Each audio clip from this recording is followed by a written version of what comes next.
Welcome to Engaging Experts, the podcast that goes behind the scenes with influential attorneys. Our guests will describe their practice and expertise. Then we will go deep on various topics related to effectively using expert witnesses.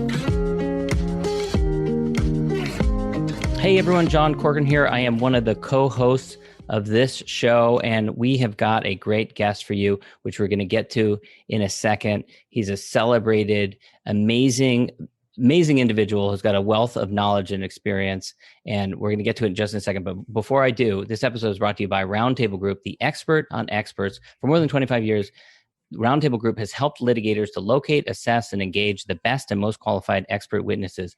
Roundtable Group is a great complement to any litigator's expert witness quest, and their search is always free of charge. Their skilled team will review the complaint or patent and discuss all the nuances and details of the perfect expert. They perform thorough and comprehensive research and contact the candidates to check for conflicts and confirm their availability, saving attorneys hours of time. Need an expert witness now?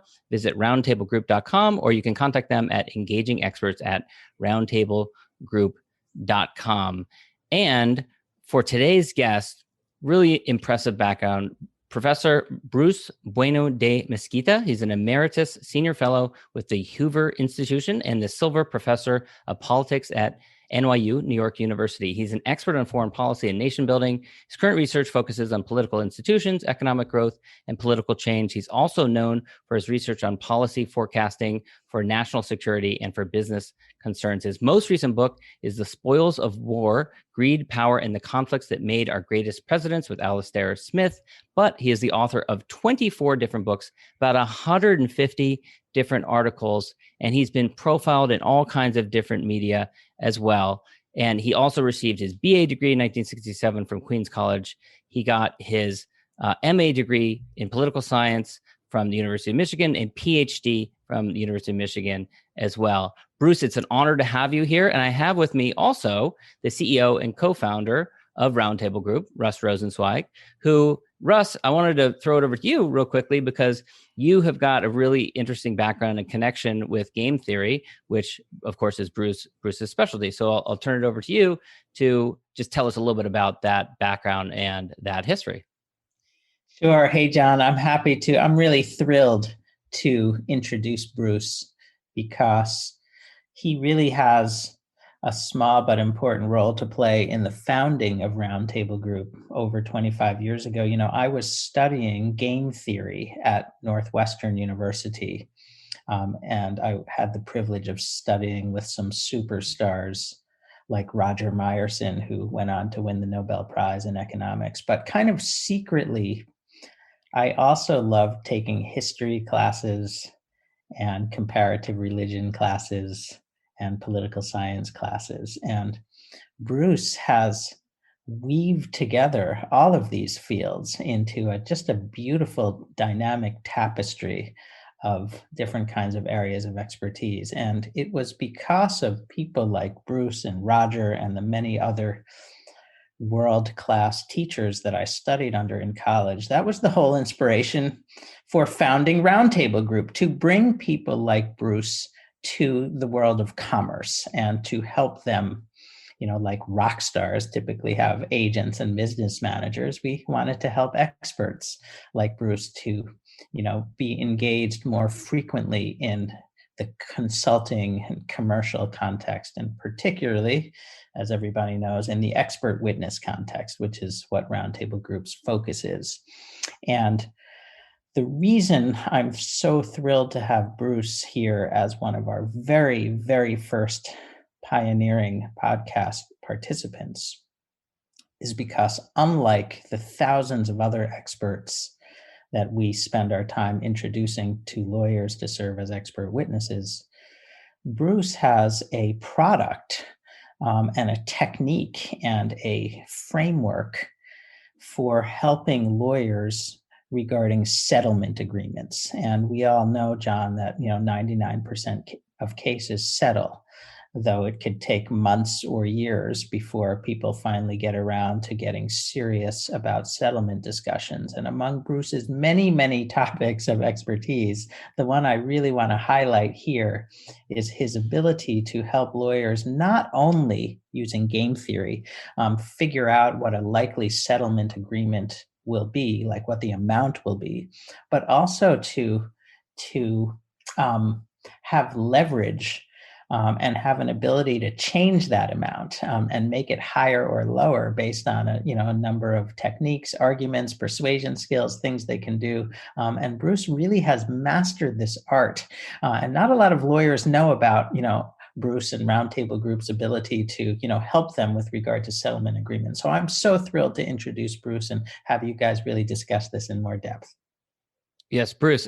So I want to turn to you, and thank you, Russ, for that great introduction. But Bruce, I want to turn to you. So for those who stumble upon this episode, and at the risk of kind of dumbing it down a little bit, could you explain to all the listeners what applied game theory is?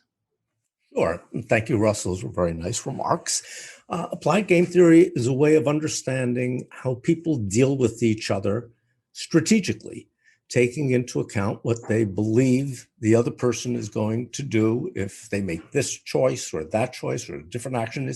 It's playing multidimensional chess. So in the context of litigation, there are always multiple players, multiple stakeholders with an interest in shaping what the outcome of settlement discussions will look like. And game theory is a tool, if you're using a dynamic model, that can help you figure out what are the other people going to do, what will incentivize them to do what you would like them to do, and how can you get them to make a deal that is better for you. Great summation. So, and you have a computer model that you've been honing, developing for 30 years or so that applies all of this, correct? Alas, it's 40 years. I 40. used to be very young. Yes. So the process is computerized. It takes surprisingly little information to work out what other people are going to do and to work out what you can do to change what they're going to do. So really all you have to know is who's trying to influence the decision. For each of those people, what do they say they want? What is the outcome they're advocating? Not what's in their heart of hearts. What are they saying they want, which is a strategically adopted position? How high a priority is it for them? They got lots of other things they have to deal with. How important is this particular problem? How open are they to listening to counter arguments to your argument? How much clout can they bring to bear? And do they have a veto over the outcome or not? If you just know those few things, you can work out with significantly over 90% accuracy what everybody is going to do, what everybody will agree to, and how you can get them to agree to an outcome that is closer to what you want than what they want. So in the litigation settlement arena, this model has been used a very large number of times. And on average, it produces 25 to 40% better settlement terms than the client expected to get, whether they are, as they usually are, on the defense side or as they occasionally are on the plaintiff side. So lower cost when they're the defendants and higher cost when they're the plaintiffs. People leave a lot of money on the table. One thing that I find fascinating about this is that you've applied it in a range of situations, including foreign nations. And there was a study by the CIA that found that your predictions for the computer model hit the bullseye twice as often as their own analysts' predictions. How is it that you developed a model that works well both in that context and in the litigation context? So very early on, I realized that litigation and international conflict are exactly the same problem. And pretty much all business discussions that are not driven by market forces are the same problem. That is, there are people on different sides. They are trying to persuade the other side to do what they want through a mix of making settlement offers and coercive pressure, making it costly not to do what they want. And you have the choice. You can make a deal, you can fight back, you can walk away, and so forth. That's what war is. That's what litigation is. That's what mergers and acquisitions are. That's pretty much what all issues in life that are not driven by markets are. So when I had that insight, I wrote a computer model. The original model was very primitive, and it turned out to capture the attention of the US intelligence community because it made some predictions that were very different from what they were expecting on the issues at the time. And it turned out to be right. The intelligence community has used this model about 2,000 times. And it is, as I say, the same problem for lawyers as it is for the intelligence community. So you've probably observed a tremendous number of attorneys and litigators use this model. What are the most successful applications that you've seen? How do you see lawyers use it to their advantage? Like, do you see, are they a more flexible negotiator? Like, give me some success metrics that you see in the lawyers themselves who use this model successfully. So there's not an off-the-shelf right strategy for all problems. Each problem has a unique configuration of those variables that I mentioned for all of the players, and that produces a unique optimal settlement. What are the characteristics of a lawyer who uses this successfully?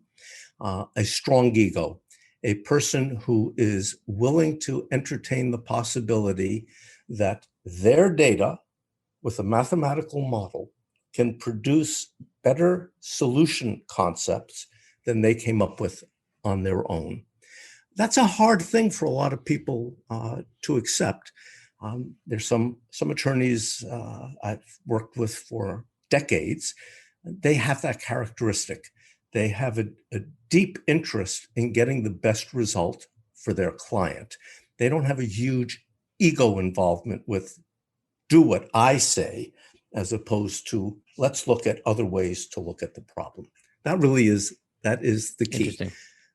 Now, in the model, I understand can provide round by round simulation of a negotiation. So as things evolve and change during negotiation, you plug in these new metrics and things change. Describe that. Explain that to me. Okay, so first, the model itself is dynamic. So these round by round, that is exchanges of information, occur within the model's logic. It predicts what is optimal for me to say today? What's going to be the response? And what will that produce tomorrow and the day after and the day after? So it's not just constantly updating the information. It is the model has already projected step by step how the process will unfold.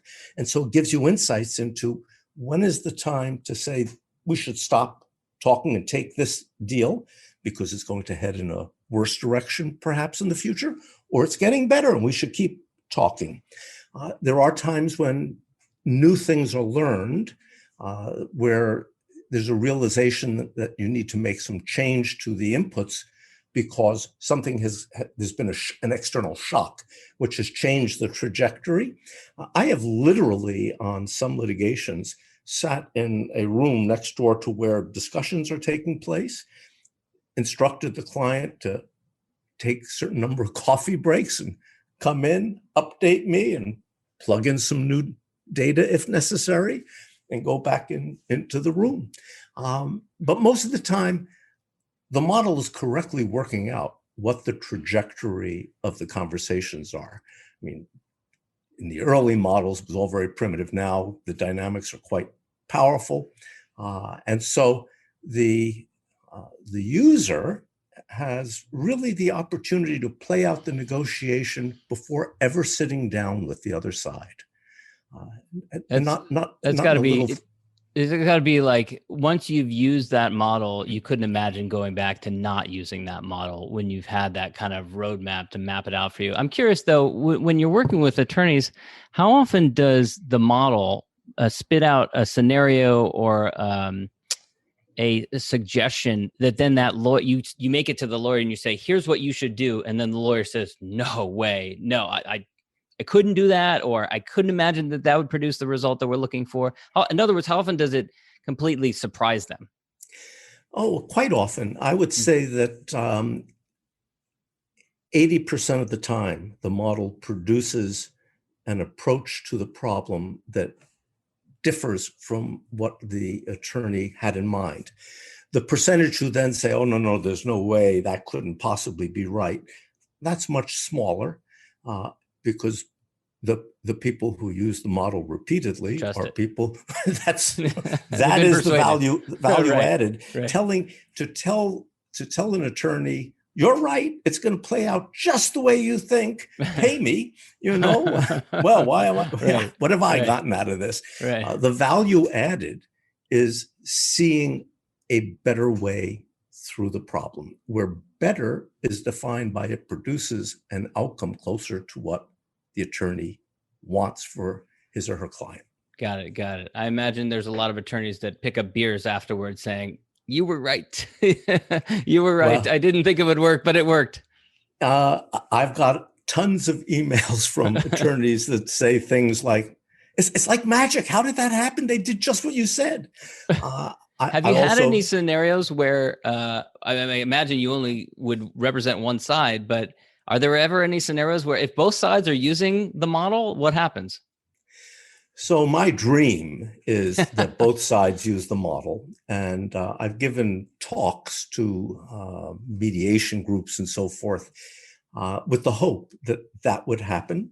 What would happen if it were used by both sides is that you would get to a settlement faster at lower cost to both sides' clients, and you would get to a settlement that was not optimal for one side, but jointly optimal. That, of course, is why it has never happened, because once the client realizes that there is an optimal path to the best possible outcome they can get, it's not the same as that jointly optimal outcome. They want to go down the path for the best that they can get for their client. I've had one occasion, it was not in a litigation, it was in a case where a firm had an internal battle and was splitting, where I persuaded the CEO of the firm to let me talk to the other side about doing a joint analysis.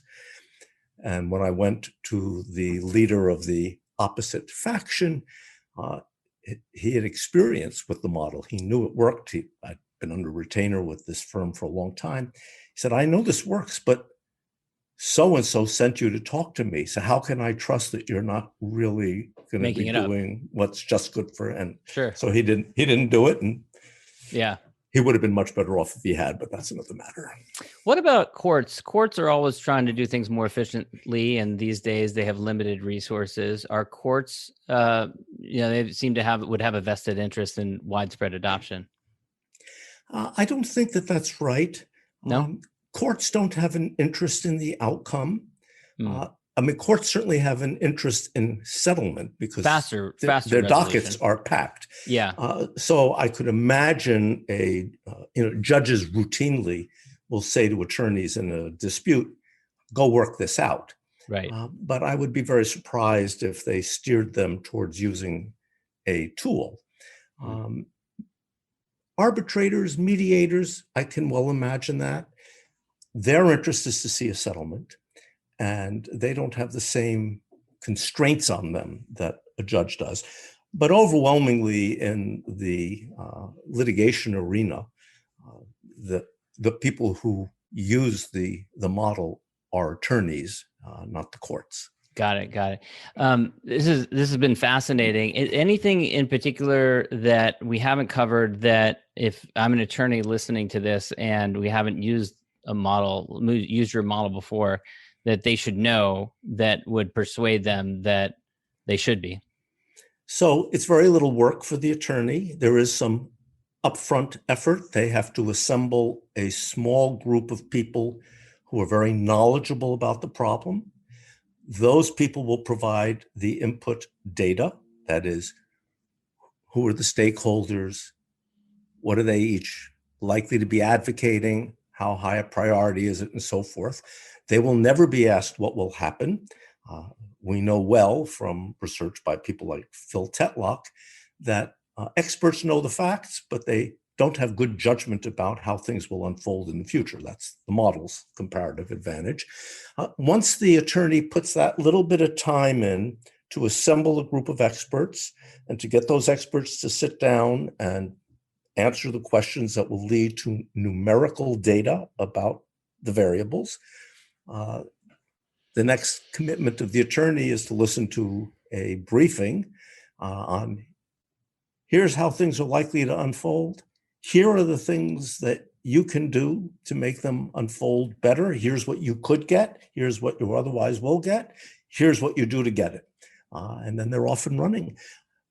My little consulting firm is always happy to follow up after the briefing. If they have questions, well, did you look at our doing this? Did you look at our doing that? Generally, the answer is yes, but if the answer is no, we go back, we'll do it. If they learn some piece of information that they believe is material and changes the input data, somebody has a heart attack and is no longer in the game, or what have you, we'll rerun it for them and tell them, did this matter? And if it mattered, how much did it matter? If their team of experts are uncertain about some of the data, for example, well, I don't know how high a priority this is for so-and-so. Well, we'll simulate it. If it's this high, it's that high.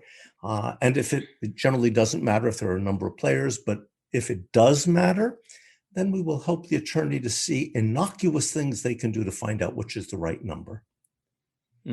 Now, a little phone call, for example, to say to somebody, I'd like to talk about this matter with you. Can we have lunch tomorrow?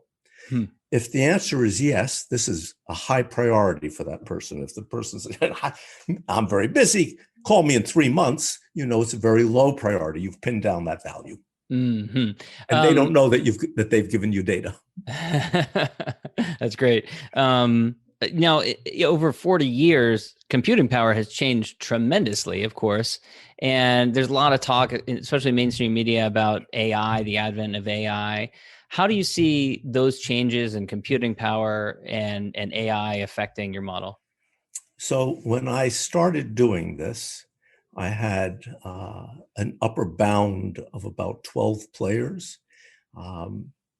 Then it went to 47. There were just memory limits. Today, I can handle any finite number of players in a contest. When I started doing this, in the project in the early 80s, for example, I was asked to make some predictions about changes in the constitution of Turkey. And I ran this on a commercial time on a mainframe computer. And at the end of a week, I had nothing because it had timed out. It couldn't do all the calculations. Today, by the time my finger comes off the button that tells the model to run, I would have that solved for a projection 2 years into the future. Wow. So things have changed a lot. There are artificial intelligence components that I've designed into this model. I had some such components 40 years ago. It was, for its time, a pretty sophisticated model. Today, the computational capabilities are such that it's just incredible how complex a problem can be, and you can solve it in a matter of moments. Yeah, fascinating. Before we wrap up, I know we're running short on time, and I do want to get to your books, which you've got in the works, numbers 25 and 26, which are still on the ways. But before I do that, you co-authored a book with an active sitting Secretary of State, Condoleezza Rice. That's fascinating. Not every day you hear about that sort of thing. What was that experience like? It was kind of a cool experience. Condi and I were colleagues at Stanford, and she and some other colleagues had a puzzle that they didn't know how to solve, which was, how could people who were way outside the mainstream, as they perceived it, of their country's politics rise to the highest office in their land? There are two examples in the book: Ronald Reagan becoming president of the United States, and Yeltsin becoming the president of an independent Russia and creating an independent Russia. So I offered a simple model to explain that. Condi, then Bush got elected and she went off to Washington. So we worked on the book while she was secretary. I believe this is the only instance of an academic book, not a memoir, not a political book, an academic book published by an academic press, University of Michigan Press, done by any sitting cabinet minister, but certainly the only one by Secretary of State. And it was a lot of fun. It was, kind of an interesting distraction for all of us. Yeah, what a cool experience. All right, your upcoming books, Popes and Kings, Competition and the Creation of Western Exceptionalism, is one that's on its way. And then you've got a second one as well, Domestic Political Instability, which you're working on with Alastair Smith. Tell us about these upcoming books that you've got on the way. So Popes and Kings, no math, no statistics in the book, but game theory reasoning and lots of data evidence makes the case that variations across Europe in its prosperity, in its secularism, in its level of parliamentary government and democracy, and in its tolerance for competing religions and the origin of the Protestant Reformation, all can be shown logically and with evidence to be products of an obscure agreement, the Concordat of Worms, signed between the Holy Roman Emperor and Pope Calixtus II on September 23rd, 1122. This is, 400 years before Martin Luther. You can, from the logic of the Concordat, a little game of what the deal was, you can predict not only that something like the Protestant Reformation would happen, but when it would happen. And you can predict which parts of Europe would become wealthy and which parts of Europe would not become wealthy, even to the point that if you take the conditions of the agreement in 1122 and you look at the differences in Europe today, you can predict differences in per capita income from the deal back then. You can predict differences in life expectancy. You can even predict differences per million population in the probability of winning Nobel Prizes in the sciences. Wow. The Concordat of Worms shaped modern Europe in a way that has been completely missed by historians and by political economists. So that's what that book's about. Fascinating. And then Domestic Political Instability. So domestic political instability is about what leaders do in anticipation that their inner circle or the masses will rise up against them, not just in terms of crushing uprisings, but what it takes for them to make their government more democratic, more liberal, and what it takes to make their government more autocratic and more oppressive. So this is grounded in theorizing that Alastair Smith and I have worked on for many years, as well with James Morrow and Randolph Severson, on what has come to be known as the selectorate theory, in a new format that is more dynamic and provides an explanation of the strategic decision to change how you govern. Great. All right. And you know what? I think some people would kick me if I didn't ask this last question, but we're recording this in December of 2020. And without diving into politics or anything like that, are there any, considering we've had a pandemic for the last 9 months, is there anything I need to know about? In other words, anything you've modeled out that's on the way that I should probably be warned about? You just have to ask you that. Well, I'll tell you something that the selectorate theory tells us, which is a good thing and will be a disappointing thing as well. Whatever one's politics are, the Biden administration's policies will not look very different from the Trump administration's policies. The rhetoric will be different, but the policies will not be very different. Governments that depend on a very large number of people to keep them in power have very little wiggle room on policy. The United States is such a country. So, if you are China, where you depend on very few people, you can get huge swings in policy, and so you can get huge swings in the economy and so forth. That's not true in what I call very large coalition governments, mature democracies. So I'm fond of pointing out to my students, for instance, that the United States is the largest economy in the world, and China today is the second largest economy. And then I ask them, I will ask you, what was the second largest economy in the world in 1890? 1890, second largest in 1890. I'm going to guess like the Ottoman Empire or something like that. No, it was China. China. It was China in 1890. China, it's a very big population, so the aggregate. Yeah, it's true.